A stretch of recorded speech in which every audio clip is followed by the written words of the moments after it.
YouTube? Welcome back. Today we're going to continue with my 10-week fat loss phase.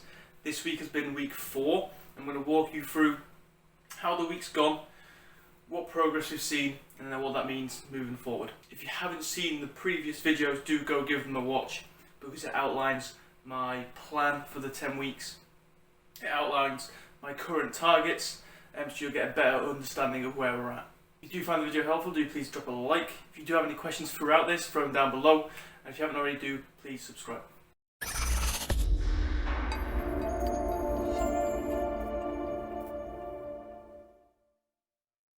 Okay, so week 4 was an interesting one.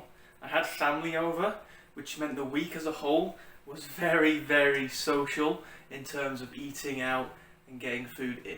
So this is going to be a great time to show people how it is potentially possible to still stay on track while being very, very social. Now, the levels of social in terms of eating out, getting food in, that I'm going to talk about in this week isn't something that I'd strive for week to week on a consistent basis, because it would make it very, very, very hard for you to still make progress towards your goal. However, I'm going to share with you a few sort of tips I used to allow me to stay on track, which you can then use yourself. Because for me, this week, over the space of what was, let's say, 5 days, breakfasts I always had control over, but for lunch and for evening meals, out of like the 10 meals across those 5 days, I had control over 2 of them. And I think about 6 of them were either eating out or getting food in, like takeaways and stuff like that. So in terms of control over food intake, this week was a big, big challenge. I'm going to walk you through how I still managed to make progress, because I still managed to drop just over 2 pounds. So I still managed to drop 2.5 pounds this week with having such little control over my intake. Now, there's 6 main tips or strategies that I used to allow me to still make progress while again having little or very, very little control over what I'm eating. Number 1, I simply kept expenditure the same, okay? Now, often when people have higher food intake, they typically try and match that and increase their expenditure. That's something I wouldn't do, because 1, it's not sustainable. You're not always going to be able to match expenditure to intake, because it's a lot easier to take food in than it is to burn the equivalent amount. And secondly, having that relationship, that mindset towards food or, again, training expenditure isn't fantastic. So all I would simply do is just make sure you're keeping your expenditure the same. So however many steps you're hitting a day, keep that the same. However many times you're training a week, keep that the same, okay? The last thing you want to do is, while food intake's also driving up, is to then let expenditure drop. To think, well, food intake's up, the weeks are right off, and let expenditure drop as well. Then, all of a sudden, it's not only one side of the equation that's taken potentially a little bit of a hit, but it's also the other, okay? So just keep expenditure the same. So I kept my steps at 12,000, I kept my training sessions to 5 times a week.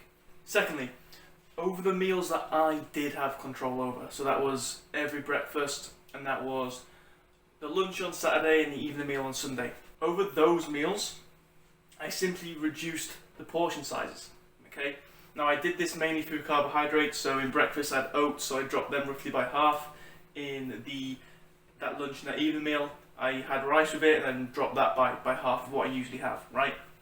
Now, those aren't going to be huge differences in calories, but 1 to 2 calories a day where you're reducing portion sizes is going to give you a little bit of leeway, a little bit of a safety net for calories then later on in the day or later on in the week. In this example, again, most days, or nearly enough every day, I was either eating out or getting something in with family.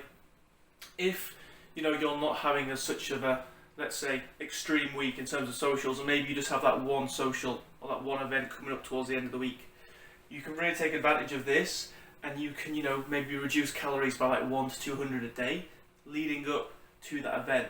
And then all of a sudden, if you've done that across 6 days, you've got like 6 to 1,200 calories of a safety net that you then have available for that day. Thirdly, I basically eliminated snacks for the most part, or if I did have a snack, I made sure it was a low calorie, high protein option. So for me, that was something like high protein yogurts, right?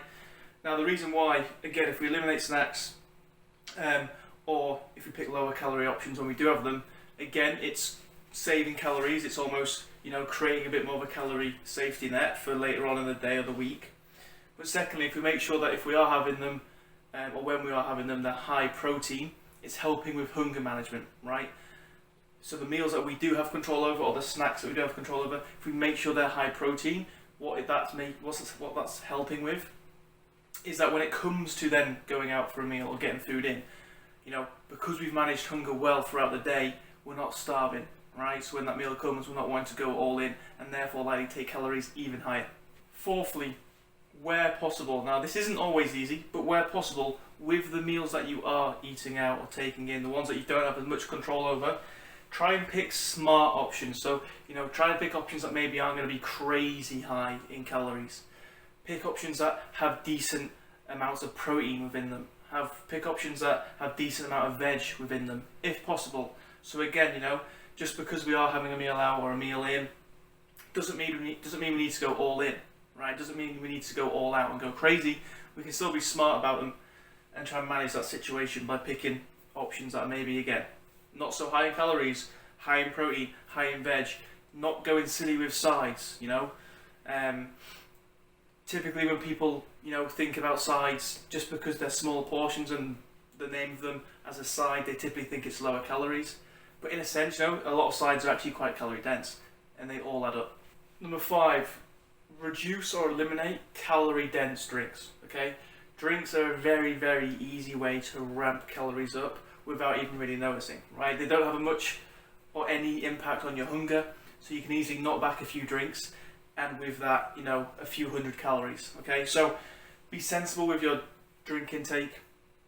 Try and make sure the options that you're picking are not very, very high in calories.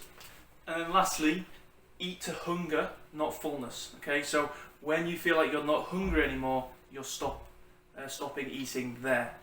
You're not eating to the point where you're full, okay? There's a big difference, and a lot of people, and this especially myself years ago, and even potentially when I'm not cutting, right, have this idea of eating to fullness, okay?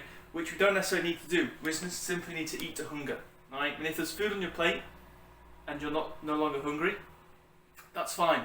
We don't need to be, consuming everything. So eat to hunger, eat slowly, chew well. They're going to help with hunger management within that meal. So there you have it.